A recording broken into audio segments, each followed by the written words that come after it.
Le jeune milliardaire quitte l'hôpital en larmes parce que sa femme est dans le coma, jusqu'à ce qu'une fille des rues l'approche et dise « Monsieur, je sais comment sauver votre femme ». Il est stupéfait. Avant de commencer l'histoire, n'oubliez pas de laisser un like et de vous abonner à la chaîne pour voir plus d'histoires comme celle-ci. L'odeur de l'hôpital s'accrochait à ses vêtements.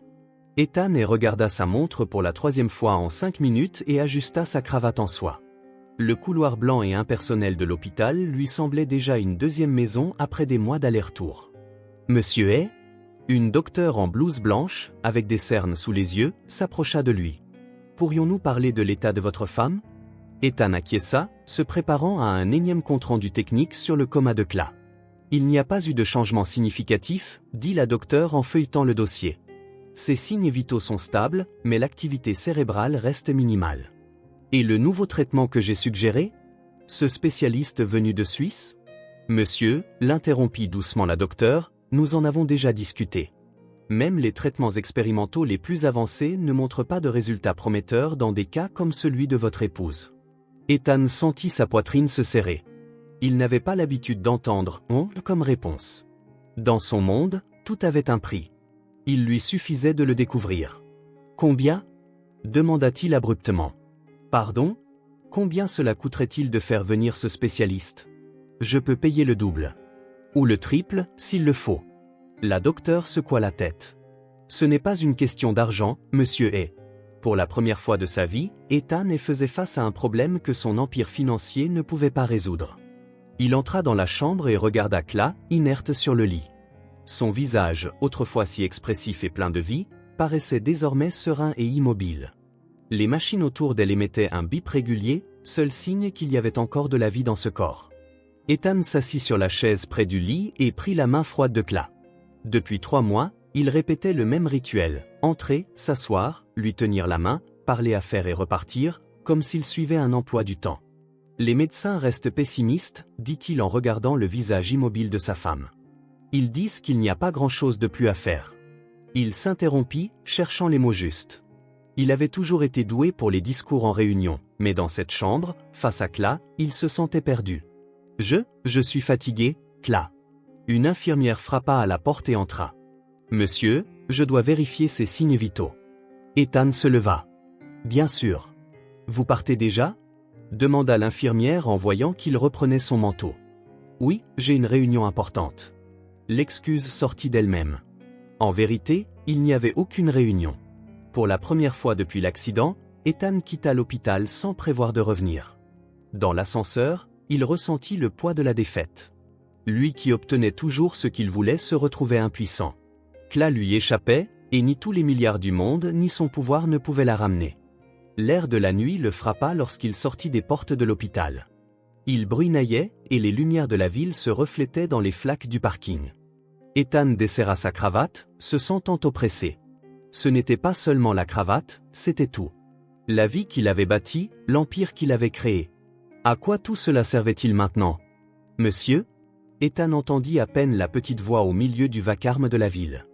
Il baissa les yeux et vit une fillette. Elle n'avait pas plus de 5 ans. Elle portait des vêtements usés, bien trop grands pour sa frêle silhouette. Ses pieds nus étaient sales de boue. Monsieur, répéta-t-elle en tendant la main pour toucher la manche de son manteau. Le premier réflexe d'Ethan fut de se reculer. Il avait grandi dans une ville assez grande pour apprendre à ignorer les mendiants. Il porta la main à son portefeuille, prêt à lui donner de l'argent et à en finir. « Je n'ai pas besoin d'argent, » dit la fillette comme si elle lisait dans ses pensées. « Je sais comment sauver votre femme. » Ethan se figea, son portefeuille à moitié sorti de sa poche. « Quoi? Votre femme, celle qui dort là-dedans. Je sais comment la réveiller. »« Comment sais-tu pour ma femme ?» Ethan regarda autour de lui, sur ses gardes. S'agissait-il d'une arnaque? Quelqu'un cherchait-il à le faire chanter dans ce moment de faiblesse? La fillette sourit. C'était un sourire étrange pour une enfant des rues, assurée, presque sage. Elle a un beau sourire, dit la fillette. Un sourire qui commence par le coin droit et qui s'étire comme si elle allait raconter un secret. Le cœur d'Ethan manqua un battement. C'était exactement ainsi que Cla souriait, un détail intime qu'il n'avait jamais partagé avec personne. « Qui es-tu » demanda-t-il, la voix presque étouffée. « Je m'appelle Lily » répondit la fillette en tendant sa main sale pour une poignée de main formelle, incongrue pour quelqu'un d'aussi petit. Et je peux vous aider, si vous me faites confiance. Ethan regarda la main tendue. N'importe quel autre jour, il aurait tourné le dos. Mais aujourd'hui n'était pas un jour comme les autres. Aujourd'hui était le jour où il avait abandonné Kla, le jour où il avait échoué. Je m'appelle Ethan, dit-il en serrant la main minuscule de Lily. Dans cette poignée de main, quelque chose changea dans l'air nocturne, comme si l'univers s'arrêtait pour assister au début de quelque chose d'important, quelque chose qu'aucun des deux ne pouvait prévoir. Vous devez venir avec moi, dit Lily en tirant doucement sur la manche du manteau d'Ethan. S'il vous plaît. Ethan regarda la fillette pieds nus, puis sa voiture garée à quelques pas, puis l'hôpital derrière lui. La bruine commençait à se transformer en une pluie plus forte. Écoute, je peux t'emmener à un refuge ou appeler les services sociaux, proposa-t-il, mal à l'aise. Il se fait arrêter ? Non. Lily recula comme si elle avait reçu une décharge électrique. Pas les services sociaux. Ils vont me renvoyer. Te renvoyer où ? À l'endroit que je vais te montrer, répondit-elle. Tu comprendras en y arrivant. C'est à propos de ta femme. Ethan hésita. Une partie de lui voulait monter dans sa voiture et rentrer chez lui, boire un verre et oublier cette journée. Mais une autre partie, celle qui refusait d'abandonner Kla, voulait croire en cet étrange enfant qui savait des choses qu'elle n'aurait pas dû savoir. « Et si je ne viens pas ?» demanda-t-il. Lily haussa les épaules d'un geste étrangement adulte pour une fillette si petite. « Alors ta femme continuera de dormir. » Ethan poussa un long soupir. « D'accord. Nous y allons en voiture. »« Non, insista Lily. Il faut marcher. »« Marcher ? Mais il pleut et tu es pieds nus. » J'ai l'habitude, répliqua-t-elle simplement. Par ici. Avant qu'il ne proteste, Lily marchait déjà. Ethan leva les yeux vers le ciel, sentant la pluie lui fouetter le visage, et la suivit. Ils quittèrent la zone bien éclairée de l'hôpital et s'engagèrent dans des rues qu'Ethan ne connaissait pas. Les hauts immeubles cédèrent la place à des habitations modestes, puis à des structures délabrées. Une odeur de nourriture bon marché et d'ordures non ramassées agressait les narines. « Tu habites par ici ?» demanda Ethan, tentant d'éviter les flaques. « J'habite partout, répondit Lily, et nulle part. » Au fil de leur marche, Ethan sentait des regards les suivre depuis l'obscurité. Son costume hors de prix et ses chaussures italiennes le désignaient comme un étranger dans ce milieu. Instinctivement, il porta la main à la poche où se trouvait son portefeuille. « Personne ne te volera, dit Lily en remarquant son geste. Pas quand ils me voient avec toi. Ils te connaissent ? Tout le monde se connaît ici. » Après une vingtaine de minutes, ils s'arrêtèrent devant un grand bâtiment victorien. Autrefois majestueux, il avait aujourd'hui les vitres brisées et des graffitis couvraient sa façade. Un portail en fer, bancal, était entrouvert, et un vieux panneau était encore visible, saint au orphanage. « C'est ici, annonça Lily. Un orphelinat abandonné ? Quel rapport avec Kla ? » Lily ne répondit pas. Elle poussa simplement le portail et entra. Ethan, maintenant trempé jusqu'aux os, la suivit à contre-cœur. L'intérieur du bâtiment offrait un contraste étrange entre la ruine et la vie, murs fissurés, sols cassés, mais aussi des dessins d'enfants accrochés çà et là avec du ruban adhésif. Certaines pièces conservaient encore du mobilier, comme si l'endroit avait été abandonné en urgence. « Quelqu'un vit encore ici ?» demanda Ethan, sa voix résonnant dans les couloirs vides. « Juste des fantômes, répondit Lily, et moi, parfois. » Elle le conduisit à ce qui semblait avoir été une salle de jeu. Un grand mur était recouvert d'une fresque pleine de dessins d'enfants et de coupures de magazines. Lily désigna un dessin en particulier. C'est elle qui l'a fait. Ethan s'approcha. C'était un dessin simple, un soleil souriant, un champ vert et 3 personnages en bâton, un homme, une femme et un enfant. Dans le coin inférieur figurait une signature reconnaissable, With Love, Kla. « Ma femme, murmura Ethan en effleurant le dessin du bout des doigts. Elle est venue ici ? 2 fois par semaine, dit une voix derrière eux, pendant presque 1 an. Ethan se retourna et vit une femme âgée sur le pas de la porte. Ses cheveux gris étaient attachés en un chignon désordonné et elle s'appuyait sur une canne. « Madame Martha !» s'exclama Lily, courant pour la serrer dans ses bras. « Lily, mon ange, dit la vieille femme en caressant les cheveux mouillés de la fillette. Tu avais encore disparu. J'ai amené monsieur, expliqua Lily en désignant Ethan. C'est le mari de Madame Kla. Madame Martha détailla Ethan de la tête aux pieds. Alors, c'est vous le fameux Ethanet ? Kla parlait souvent de vous. Qui êtes-vous ? Demanda Ethan, confus. Et comment connaissez-vous ma femme ? J'ai été l'administratrice de cet orphelinat pendant 30 ans, répondit-elle, jusqu'à ce qu'il n'y ait plus de financement et que nous devions fermer. Cla est venue un jour pour faire du bénévolat. Elle disait avoir besoin de quelque chose qui ait du sens dans sa vie. Ethan eut l'impression de recevoir un coup de poing. Cla ne lui avait jamais parlé d'un orphelinat, de bénévolat, ni d'enfant. Elle ne m'a jamais parlé de ça. Elle a essayé, dit Madame Martha avec douceur. Plusieurs fois. Elle vous a invité à venir, mais vous étiez toujours occupé. Un jour, elle a montré une photo de vous aux enfants. Lily a mémorisé votre visage. Ethan regarda Lily, qui fouillait maintenant dans une boîte de jouets cassée dans un coin de la pièce. Pourquoi elle ne m'a pas dit à quel point c'était important pour elle? Cla pensait que vous finiriez par le comprendre tout seul, quand vous seriez prêt à voir au-delà de votre monde. Ils se dirigèrent vers une petite cuisine à l'arrière du bâtiment, où Madame Martha gardait encore quelques provisions. Pendant qu'elle préparait du thé, Lily s'assit près d'Ethan autour d'une vieille table usée par le temps. « Je suis née ici, dit Lily soudain, ou du moins quelqu'un m'a laissé ici quand j'étais bébé. Je n'ai jamais su qui étaient mes parents. Elle a été laissée à la porte, enveloppée dans une couverture bleue, ajouta Madame Martha en servant le thé dans des tasses ébréchées. Pas de mots, rien du tout. Madame Martha s'est occupée de moi, reprit Lily. Elle s'occupait de nous tous. Nous étions une famille. Qu'est-il arrivé aux autres enfants? Demanda Ethan.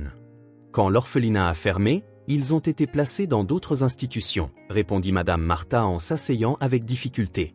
J'ai essayé de garder le contact. La bureaucratie n'est pas tendre avec les vieux et les pauvres. Et Lily? Elle devait être transférée dans un foyer temporaire, mais s'est enfuie la veille. La vieille femme soupira. J'ai fait un AVC peu après, j'ai été hospitalisée pendant des semaines. Quand je suis revenue, Lily avait disparu pour de bon. Jusqu'à aujourd'hui. Je ne voulais pas partir, dit Lily en haussant les épaules, ce geste adulte de nouveau. Je ne voulais pas être loin de la seule famille que j'ai jamais connue. Juste après ça, j'ai eu un AVC, continua Madame Martha. J'ai été hospitalisée des semaines. À mon retour, Lily était partie depuis longtemps. Je viens ici tous les jours en espérant la retrouver. Ethan regarda l'enfant devant lui, si petite, si frêle et pourtant si forte. Elle vivait dans la rue, dormait dans des bâtiments abandonnés, fuyait la police et les services sociaux. Et malgré tout, elle se préoccupait d'un inconnu dont la femme était dans le coma. Cla venait chaque semaine, dit Lily en touillant son thé. Elle nous lisait des histoires, nous apportait des goûters, nous apprenait à dessiner. Quand Madame Martha est tombée malade, elle a beaucoup pleuré. C'est la dernière fois que je l'ai vue, ajouta Madame Martha. Elle a dit qu'elle essaierait de faire quelque chose, qu'elle vous convaincrait de l'aider. Puis j'ai appris l'accident aux informations. Ethan sentit les larmes lui monter aux yeux. Cla avait tenté de partager cette partie de sa vie avec lui, et il avait été trop occupé pour s'en rendre compte. J'aurais pu aider, murmura-t-il. J'aurais pu faire quelque chose. Vous le pouvez encore, dit Lily en posant sa main sur la sienne. C'est pour ça que je vous ai amené ici. Pour vous montrer la Cla que je connaissais. Un jour, elle m'a dit que vous aviez un bon cœur, mais qu'il fallait juste vous souvenir où vous l'aviez mis. Quelque chose se brisa en Ethan à ce moment-là. Ce n'était pas juste de la culpabilité ou du regret, mais la certitude grandissante qu'il devait protéger cet enfant. Pas seulement pour Cla, mais pour lui-même. Je vais t'aider, dit-il enfin.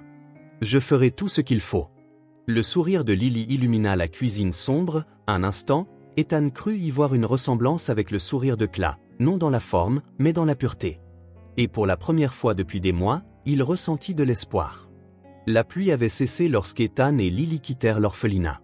Madame Martha insista pour que la fillette reste avec elle, mais Lily fut catégorique. « Je dois aider Monsieur Ethan, dit la fillette avec l'entêtement propre aux enfants.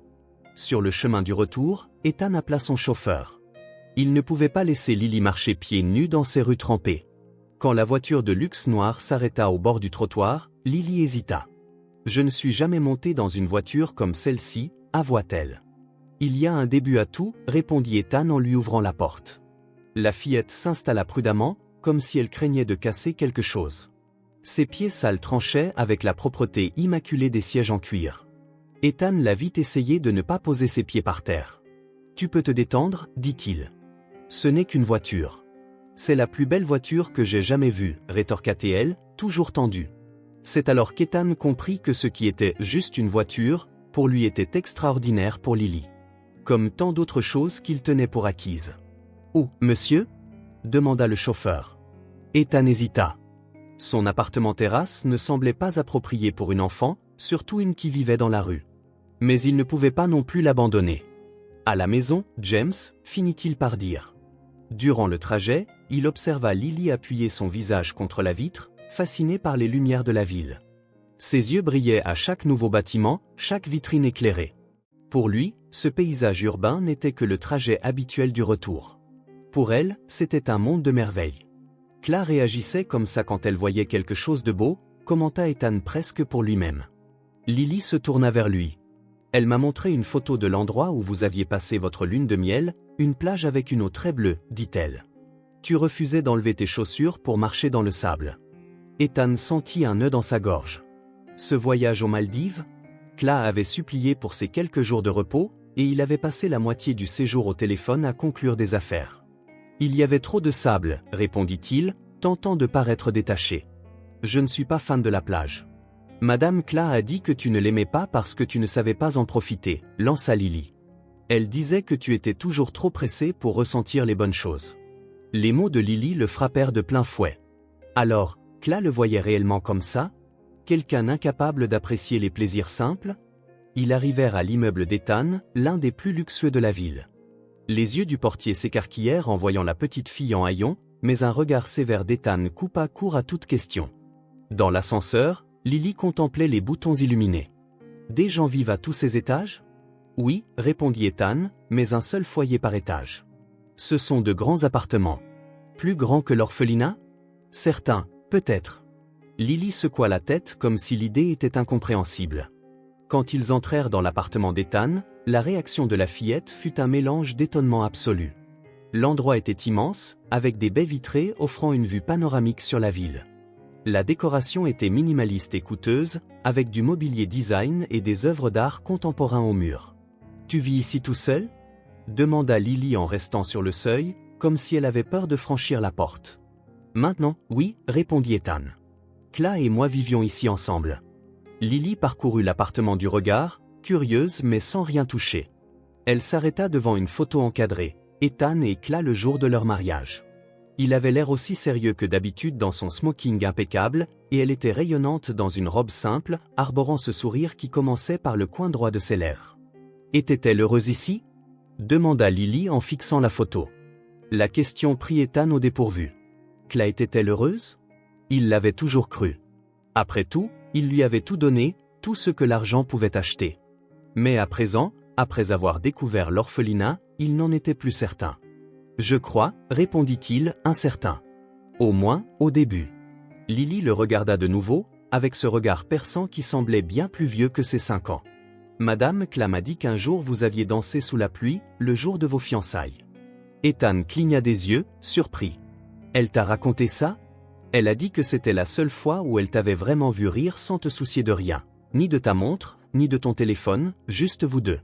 Le souvenir ressurgit, une promenade dans le parc, interrompue par une averse soudaine. Claire l'avait entraîné hors de l'abri, tournoyant, les bras ouverts, l'invitant à la rejoindre. Et lui, dans un rare moment d'abandon, avait dit oui, dansant gauchement, trempé, tous deux riant comme des enfants. Il l'avait demandé en mariage à ce moment précis, la voyant avec des gouttes de pluie sur ses cils et ce sourire irrésistible. C'était il y a longtemps, murmura Ethan. As-tu oublié comment danser sous la pluie? La question innocente était chargée d'un poids qui le laissa sans voix. Oui, il avait oublié. Il avait oublié tant de choses. Il nous faut des vêtements pour toi, dit-il en changeant de sujet. Et un bain chaud. Plus tard, après qu'une gouvernante interloquée leur eut procuré des vêtements propres et préparé une chambre pour Lily, Ethan resta seul dans le salon, un verre intact à la main. Dans la chambre d'amis, Lily dormait déjà à poings fermés, épuisée après son premier bain chaud depuis des semaines. Ethan prit son téléphone et fit défiler les photos. Il en avait peu de lui et Claire. Souvent, c'était lui qui prenait les clichés, ou alors ils étaient en événement mondain avec d'autres personnes. Mais il y en avait une qui l'avait toujours intrigué, Claire assise sur le rebord de la fenêtre de cet appartement, regardant la pluie tomber, sans savoir qu'il la photographiait. Son profil était serein, presque mélancolique. À quoi pensait-elle à cet instant? Se souvenait-elle de leur danse sous la pluie? Souhaitait-elle qu'ils soient différents? Ethan alla jusqu'à la fenêtre et contempla la ville. Pendant des années, cette vue avait représenté une réussite. Chaque immeuble était un jalon de succès, chaque lumière un rappel de l'empire qu'il avait bâti. Mais maintenant, pour la première fois, il se sentait minuscule dans cette immensité et terriblement seul. Les jours suivants marquèrent l'apparition d'une nouvelle routine pour Ethan. Lily se levait tôt et le trouvait déjà en train de travailler dans son bureau. Il essayait de maintenir son rythme habituel, mais la présence de la fillette changeait tout. « Pourquoi tu travailles autant ?» demanda-t-elle le matin du 3e jour, le regardant répondre à des emails. « C'est ce que je fais, répondit-il. C'est comme ça que j'obtiens les choses que j'ai. Mais tu en as déjà tellement, dit Lily avec la logique simple d'un enfant. Pourquoi en avoir plus ? Ethan n'eut aucune réponse. Il ne s'était jamais posé la question de son acharnement au travail ou de son ambition. Il avait toujours voulu plus d'argent, plus de pouvoir, plus de succès. Mais pourquoi ? Allons prendre l'air, proposa-t-il en fermant son ordinateur. Il fut surpris de constater qu'il ne se rappelait plus la dernière fois où il s'était accordé une matinée de congé, juste parce qu'il en avait envie. Il emmena Lily dans un grand magasin pour lui acheter des vêtements décents. La fillette était submergée par le choix. Pendant qu'elle essayait des robes colorées, Ethan se rendit compte qu'il souriait, un sourire sincère qu'il n'avait pas eu depuis des mois. « Tu aimes celle-ci » demanda-t-il quand elle sortit de la cabine d'essayage avec une robe bleue. « Elle est trop jolie pour moi, répondit Lily en caressant le tissu délicat. « Rien n'est trop joli pour toi, répliqua Ethan, surpris par la sincérité de ses propres mots. Après le shopping, ils se promenèrent dans le parc. C'était un jour de semaine, la plupart des gens travaillaient. En temps normal, Ethan aurait été en réunion, en train de conclure des affaires. Au lieu de ça, il regardait Lily nourrir les canards dans l'étang. « Madame Cla aimait venir ici, dit Lily en lançant des miettes aux canards gourmands. Elle disait que vous faisiez des pique-niques, avant. Au début de notre relation, confirma Ethan. Puis on est devenu trop occupé. Trop occupé pour des pique-niques ? La question paraissait innocente, mais elle contenait tout un sous-texte. Ethan s'assit sur un banc non loin. Je suppose que oui. Je construisais mon entreprise, et Cla, je crois qu'elle a essayé de suivre mon rythme un temps, jusqu'à ce qu'elle trouve l'orphelinat. Peut-être. Il leva les yeux vers le ciel partiellement nuageux. Je ne lui ai jamais demandé ce qui l'avait attiré là-bas. J'ai toujours pensé que ses activités caritatives n'étaient que des passe-temps. Lily vint s'asseoir à côté de lui, ses pieds ne touchant presque pas le sol. Elle disait que d'aider les gens la faisait se sentir vraiment utile. Qu'elle voulait plus que des galas de charité et des photos dans les magazines. Ethan ressentit le poids de ces mots. Cla avait essayé de lui expliquer cela maintes fois, mais il ne l'avait jamais vraiment écouté. Il avait toujours félicité ses œuvres caritatives, mais, au fond, il les considérait comme des occupations de mondaine, rien de vraiment sérieux. Elle voulait avoir des enfants, murmura Ethan, se rappelant une autre conversation qu'ils avaient mise de côté. J'ai toujours dit que ce n'était pas le bon moment. Lily le fixa de ses yeux pénétrants. Quand est-ce le bon moment ? La question resta en suspens. Ethan se rendit compte qu'il avait repoussé l'idée d'avoir des enfants, non par manque de temps ou d'argent, mais parce qu'il avait peur. Peur de ne pas savoir être père, de ne pas savoir concilier travail et famille, de décevoir un enfant comme, sans s'en rendre compte, il avait déçu Cla. On va prendre une glace, suggéra Lily en sautant du banc. Maintenant, avant le déjeuner ? Pourquoi pas ? Son sourire était contagieux. Madame Cla disait que les règles existent pour être brisées de temps en temps. Contrairement à ses habitudes méthodiques, Ethan accepta. Ils allèrent dans une petite boutique de glace, où Lily commanda le plus grand soda du menu. Ethan se contenta d'un café. « Tu ne prends pas de glace ?»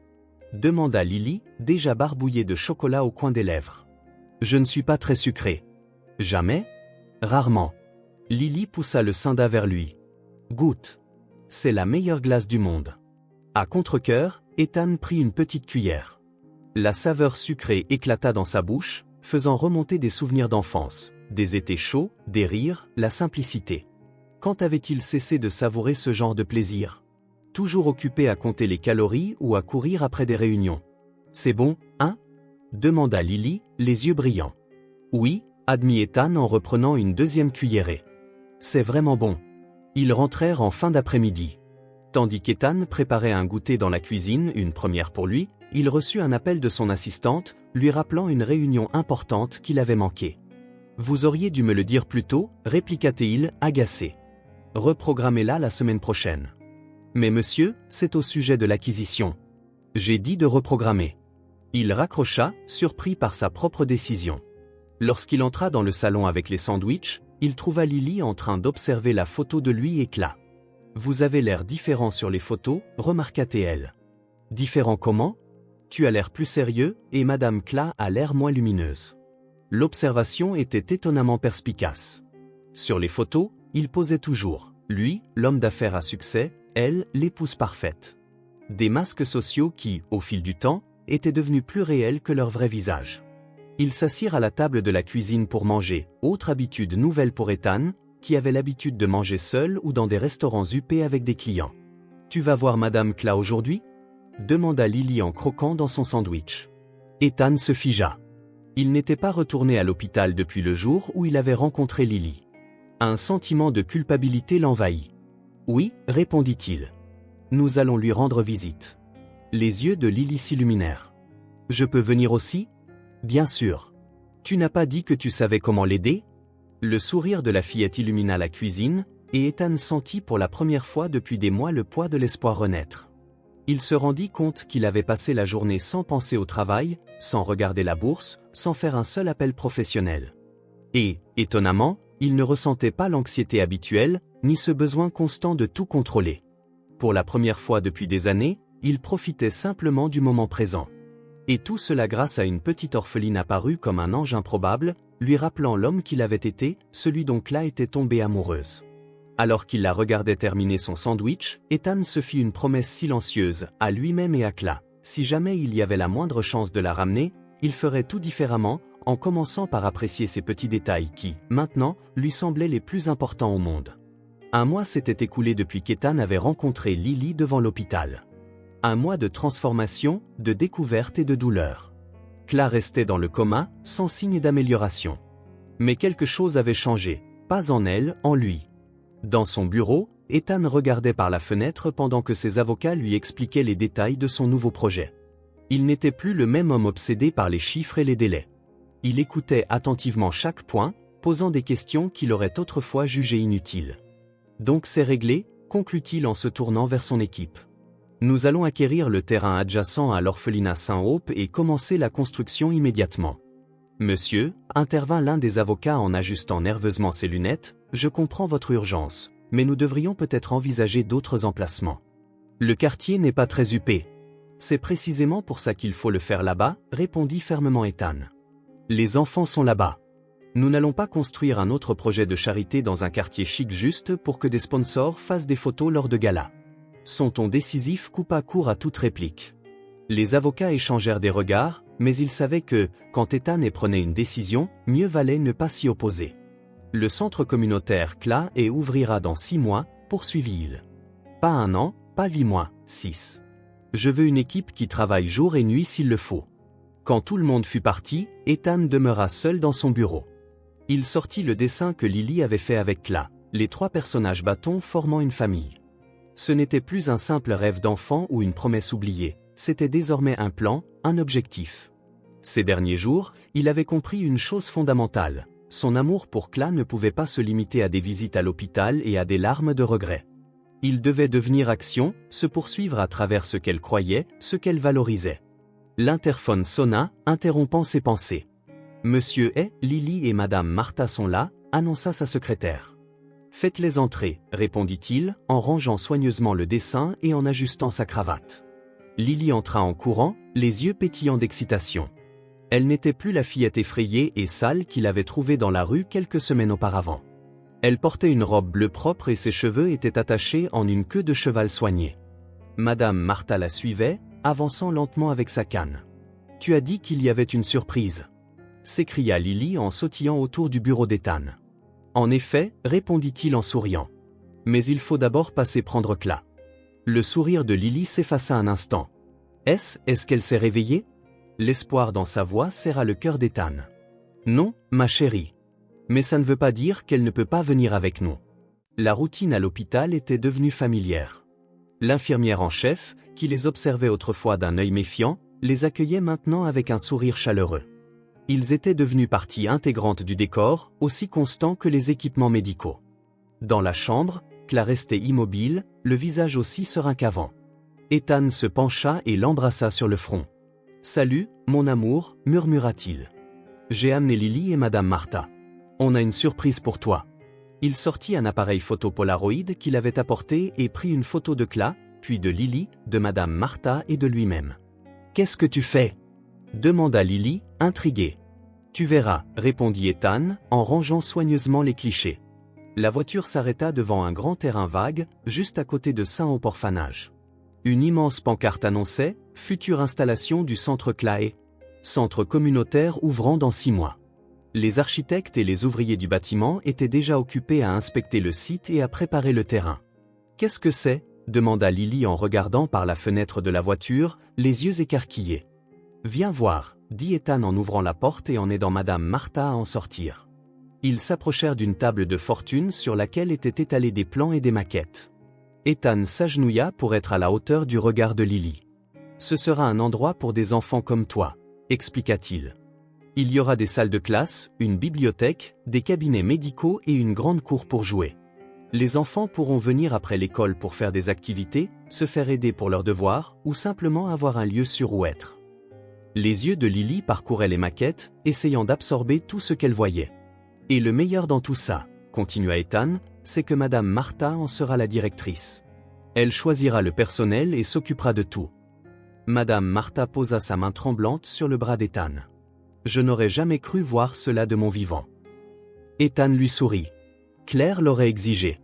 Personne n'est mieux placé que vous pour poursuivre ce qu'elle a commencé. » Il sortit les photos qu'il avait prises à l'hôpital de sa poche et les plaça dans une petite boîte en métal. « C'est notre capsule temporelle, » expliqua-t-il à Lily. « Nous allons l'enterrer dans les fondations du bâtiment. Ainsi, Claire sera toujours là, même si elle ne peut pas l'être physiquement. » Lily regarda les photos, puis le dessin qu'Ethan avait ajouté dans la boîte. « Madame Claire se réveillera un jour pour voir tout ça ?» demanda-t-elle, d'une voix faible et pleine d'espoir. Ethan sentit un nœud dans sa gorge. Il aurait voulu mentir et dire oui, que ce n'était qu'une question de temps. Mais il s'était promis de ne plus vivre dans l'illusion. « Je ne sais pas, Lily, » répondit-il honnêtement. « Les médecins disent que les chances sont faibles. Mais je sais que, consciente ou non, Claire sera avec nous dans tout ce qu'on construira ici. » Il tendit à Lily une petite pelle. « Tu veux m'aider à enterrer notre capsule temporelle ?» Ensemble, ils creusèrent un petit trou à l'endroit où se trouverait l'entrée principale du centre. Lily déposa la boîte soigneusement au fond, puis, avec tout le sérieux du monde, la recouvrit de terre. « Quand le bâtiment sera fini, » dit Ethan, « on mettra une plaque ici, disant que Claire est présente dans chaque brique, chaque sourire et chaque enfant qui passera ses portes. » Lily regarda le petit monticule de terre, puis le terrain vide autour d'eux, et enfin Ethan. Alors, comme le soleil qui se lève après une longue nuit d'hiver, un sourire apparut sur son visage. Pas le sourire prudent et méfiant qu'elle affichait parfois, mais un véritable sourire, plein d'espoir et de possibilités. « C'est comme si on gardait un morceau d'elle avec nous tout le temps, n'est-ce pas ?» demanda Lily.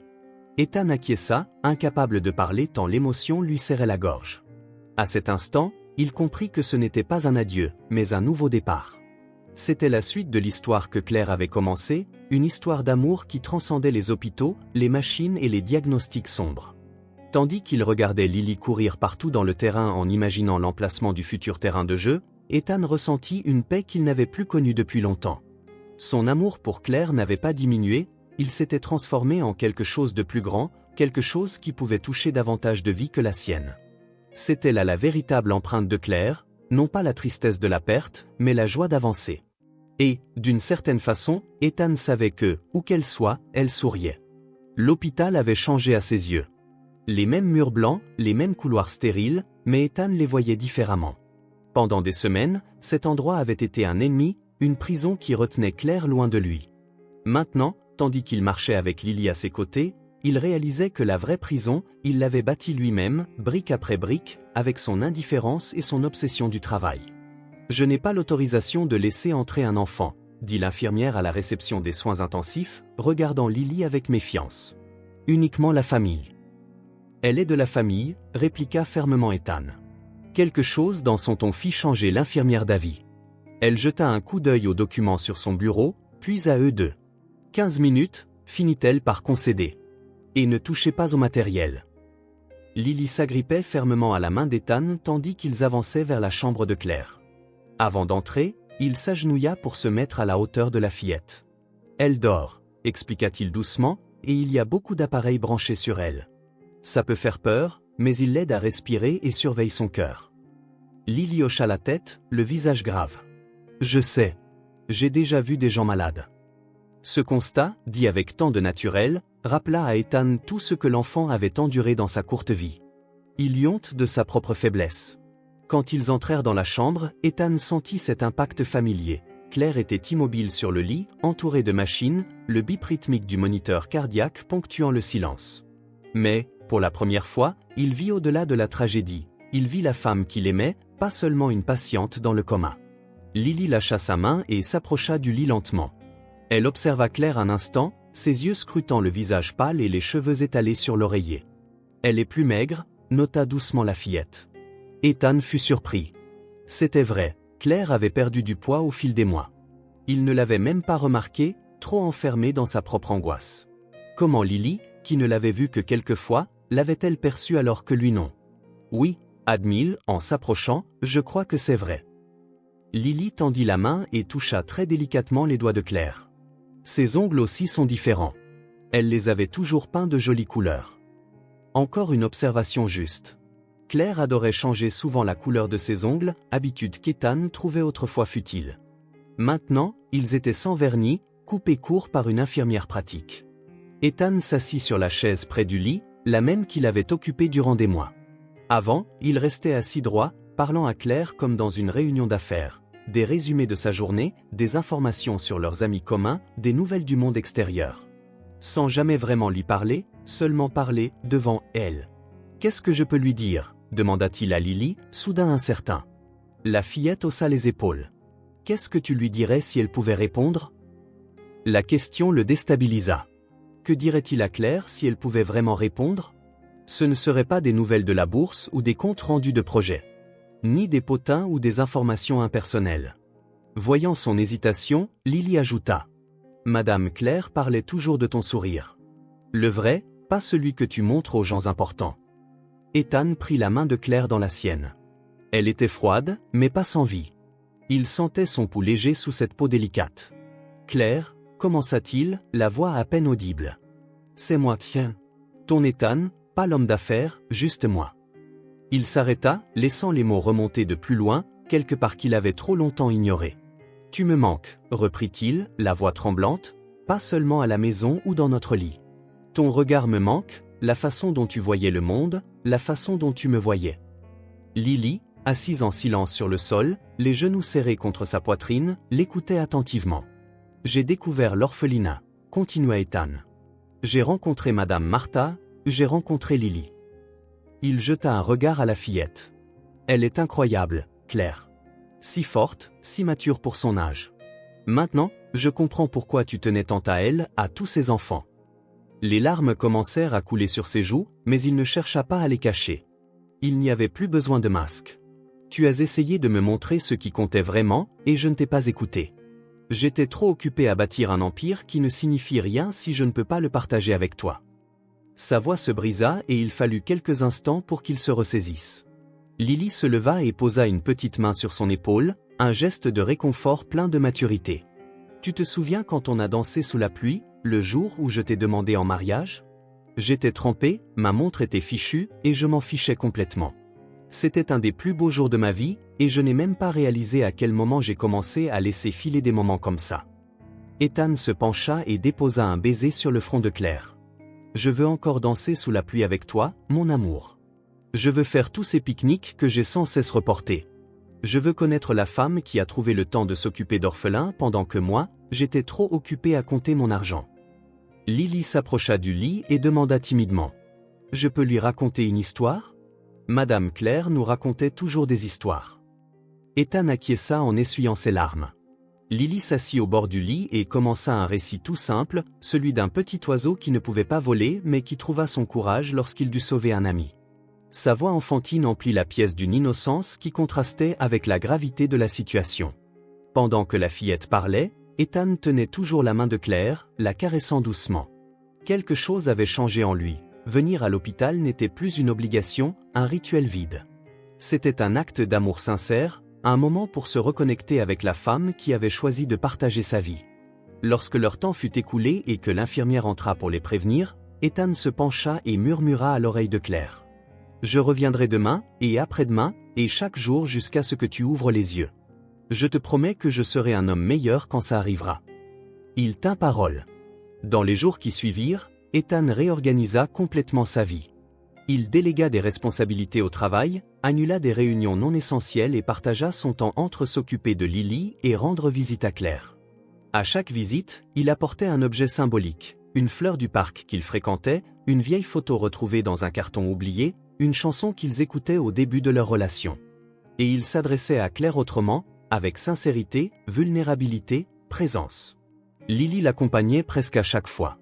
La fillette avait une façon particulière de parler à Claire, comme si elle était absolument sûre que Claire l'entendait. Elle lui parlait de sa journée, des nouvelles choses qu'elle apprenait, du fait qu'Ethan lui apprenait à faire du vélo. Mais après 2 semaines, rien ne changea. Les médecins restaient sceptiques.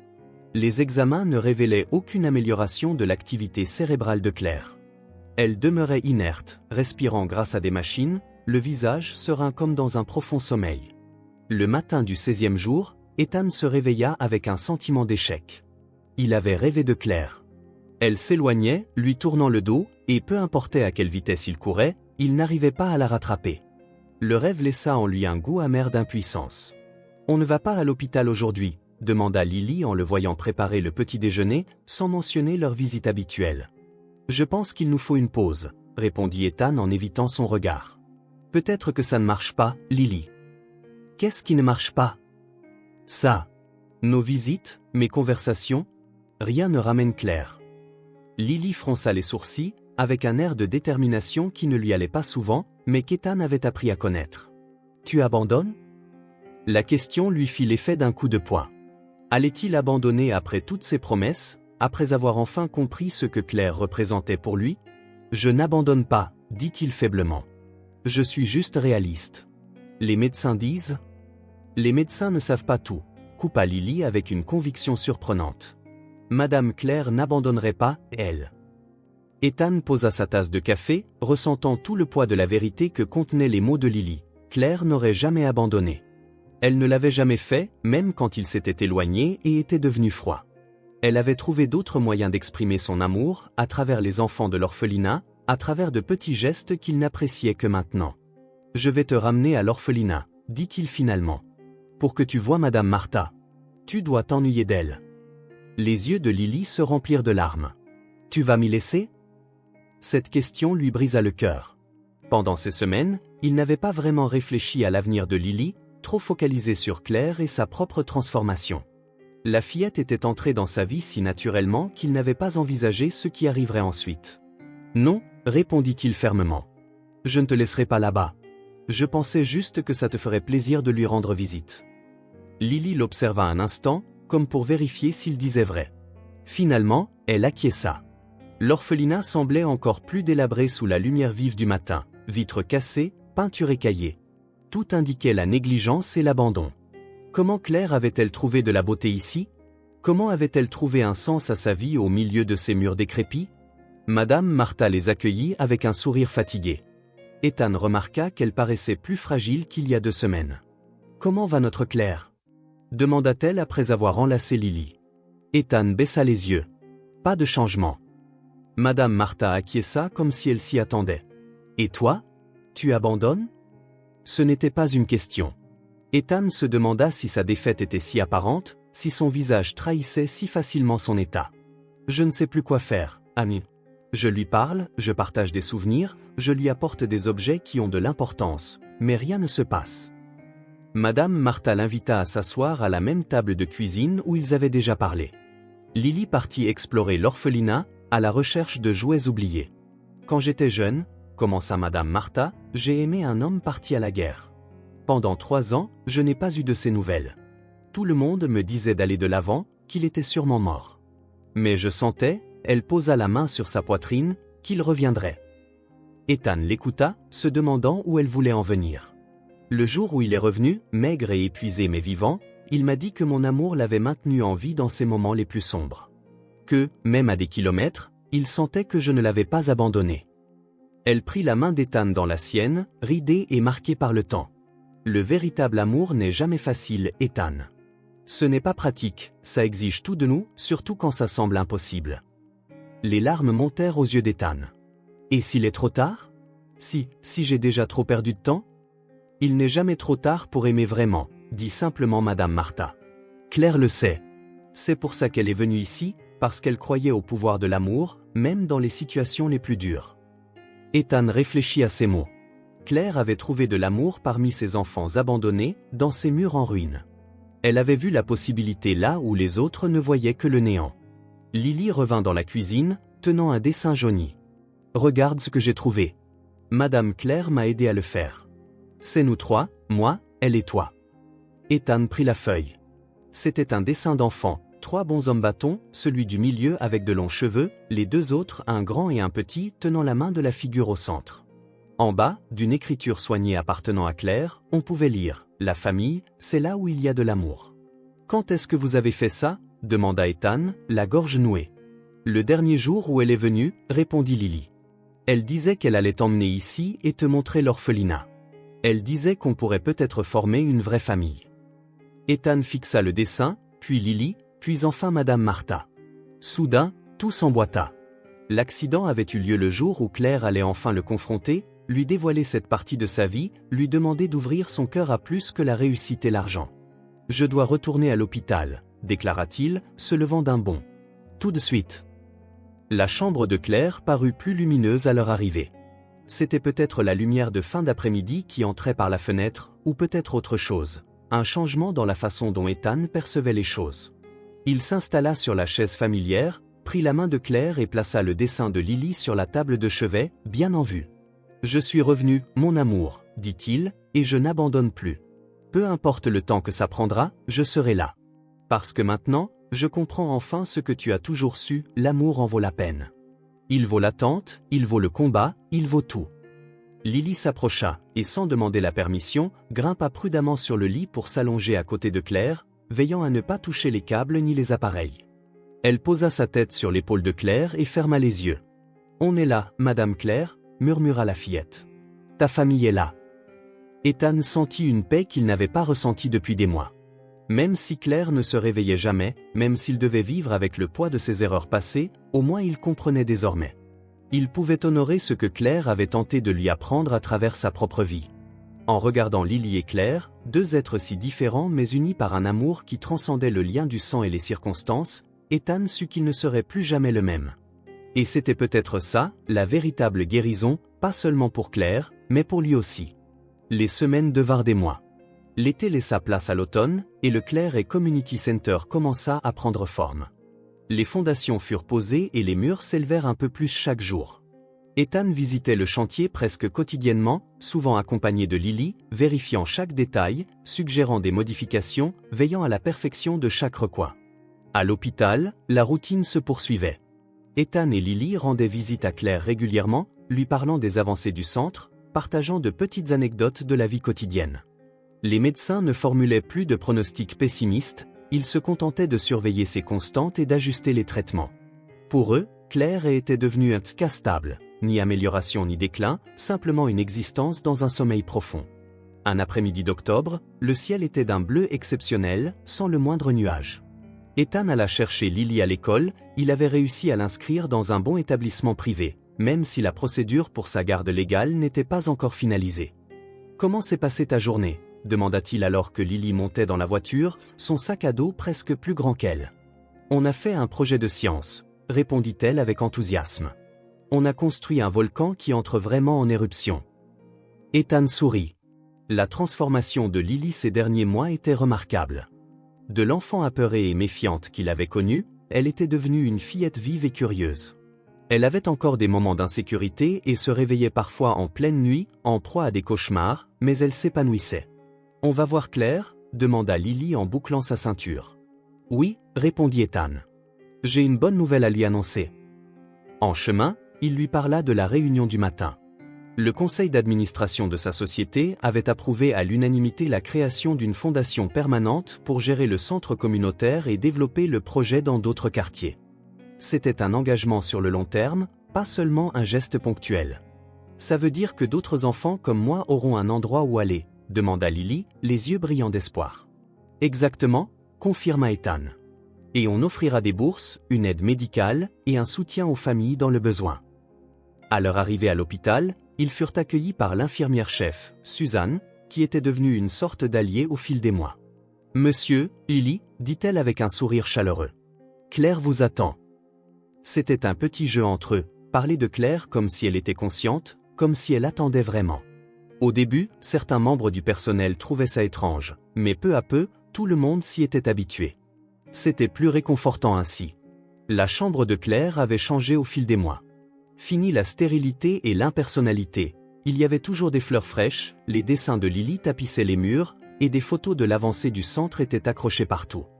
Ethan avait même apporté une petite radio qui diffusait les chansons préférées de Claire, en sourdine, durant la journée. « Bonjour, mon amour », dit Ethan en se penchant pour embrasser le front de Claire. « On a une bonne nouvelle aujourd'hui. » Lily grimpa sur la chaise pour être à la même hauteur et prit la main de Claire. « Madame Claire, j'ai eu la note maximale à mon test d'orthographe, annonça-t-elle fièrement.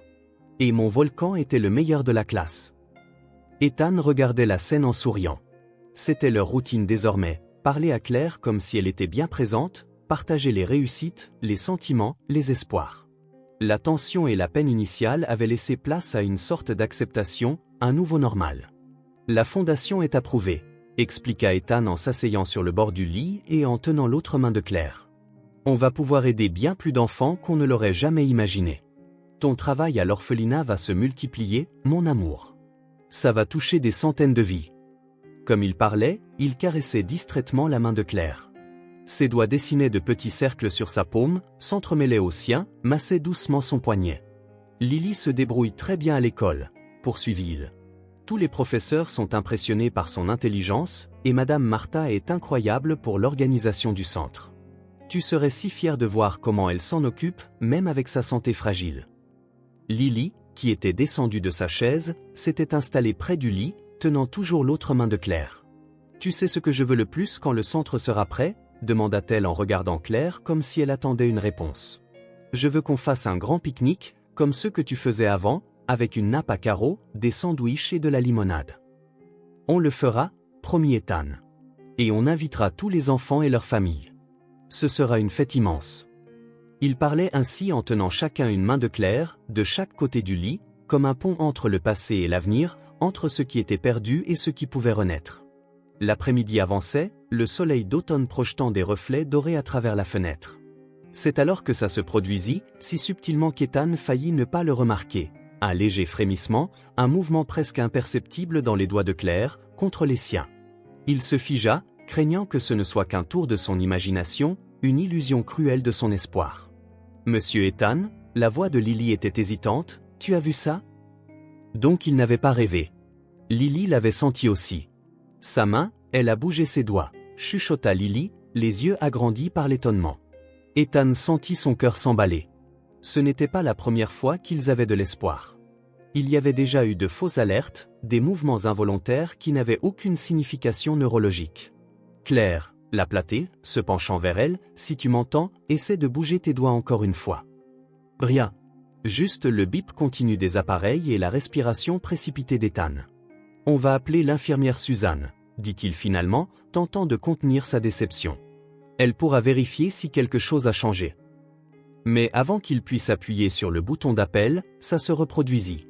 Cette fois, il n'y avait plus de doute. Les doigts de Claire se refermèrent légèrement autour des siens, un mouvement faible mais intentionnel. « Claire !» s'exclama-t-il, la voix tremblante. « Tu es là, n'est-ce pas ? Tu m'entends ?» Lily sauta de sa chaise, tout excitée. « Je vais chercher l'infirmière Suzanne. » Elle sortit en courant de la chambre. Seul avec Claire, Ethan se pencha, leur visage presque collés. « Claire, mon amour, si tu m'entends, essaie encore de bouger les doigts, s'il te plaît. » Un instant atroce s'écoula, sans rien.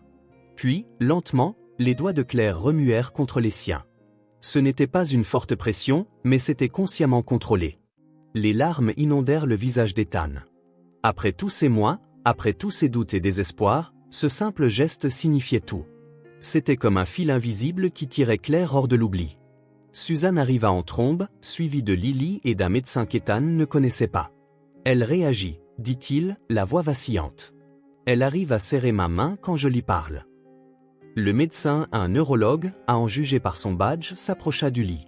« Madame, vous m'entendez » Il utilisa une petite lampe pour vérifier les pupilles de Claire. Il y a une vraie réaction pupillaire, nota-t-il, surpris. Et on voit une hausse de l'activité cérébrale sur l'écran. Ethan n'entendait presque pas le jargon médical. La seule chose qui comptait, c'était ce lien ténu mais réel, cette communication fragile entre lui et Claire. Continuez à lui parler, encouragea le neurologue. Les patients dans le coma peuvent souvent entendre avant de récupérer d'autres fonctions.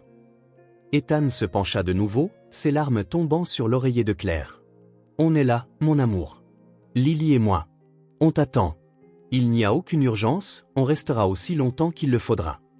Lily s'approcha prudemment et, avec l'autorisation du personnel, remonta sur le lit à côté de Claire. « Madame Claire, murmura-t-elle, on construit un endroit spécial pour les enfants comme moi. Monsieur Ethan dit que c'est grâce à toi, parce que tu tenais à nous. Reviens vite pour le voir. » Le neurologue poursuivit ses examens, vérifia les réflexes et surveilla les constantes. « C'est extraordinaire, souffla-t-il.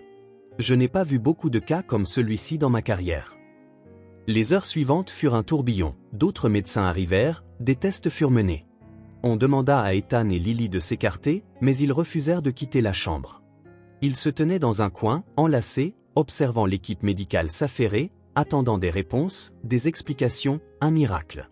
Enfin, on leur permit de s'approcher à nouveau. Le chef neurologue affichait un air prudemment optimiste. « Madame et montre des signes de sortie de coma », expliqua-t-il. « Je ne peux rien promettre. Le cerveau est complexe et la guérison n'est pas linéaire. Mais ce sont des signaux très encourageants. »« Qu'est-ce qu'on fait maintenant » demanda Ethan, serrant la main de Lily. « Maintenant, on attend » répondit le médecin. « On continue la stimulation, on lui parle. On verra comment les choses évoluent. » Après le départ des médecins, Ethan et Lily reprirent leur place, chacun tenant une main de Claire. La pièce était de nouveau calme, seulement rythmée par la musique en sourdine et le bip des machines. « Tu crois qu'elle va se réveiller demain » demanda Lily, la voix pleine d'espoir. Ethan sourit avec tendresse. « Je ne sais pas, ma puce. Comme le docteur a dit, ça peut prendre du temps. Mais elle a fait le premier pas, et c'est tout ce qui compte. » Ils restèrent là jusqu'au coucher du soleil, parlant à Claire, partageant leurs histoires, leurs projets. Parfois, en guise de cadeau, il sentait ses doigts bouger et serrer légèrement les leurs, cette communication silencieuse plus précieuse que tous les mots du monde. Quand l'infirmière Suzanne insista finalement pour qu'il rentre se reposer, Ethan se pencha et posa un doux baiser sur les lèvres de Claire. « On reviendra demain, mon amour, promit-il. Et le jour suivant, et tous les autres, jusqu'à ce que tu ouvres les yeux et reviennes parmi nous, peu importe combien de temps ça prendra. » En quittant l'hôpital, la nuit était claire et parsemée d'étoiles. Lily leva la tête, émerveillée. Madame Martha dit que quand il se passe quelque chose de bien, c'est que les anges nous sourient. Ethan leva les yeux vers le ciel étoilé. « Je crois qu'elle a raison, Lily. Absolument raison. » Cette nuit-là, pour la première fois depuis des mois, Ethan dormit profondément, sans cauchemar ni angoisse. Dans son rêve, Claire lui souriait, ce petit sourire qui commençait toujours au coin droit de ses lèvres, comme si elle s'apprêtait à livrer un secret. Et peut-être que c'était le cas, le secret que les miracles arrivent parfois en silence, dans de petits gestes, dans de simples mouvements de doigts et dans les cœurs qui se reconnectent. Le miracle de retrouver le chemin de la maison. La salle d'attente.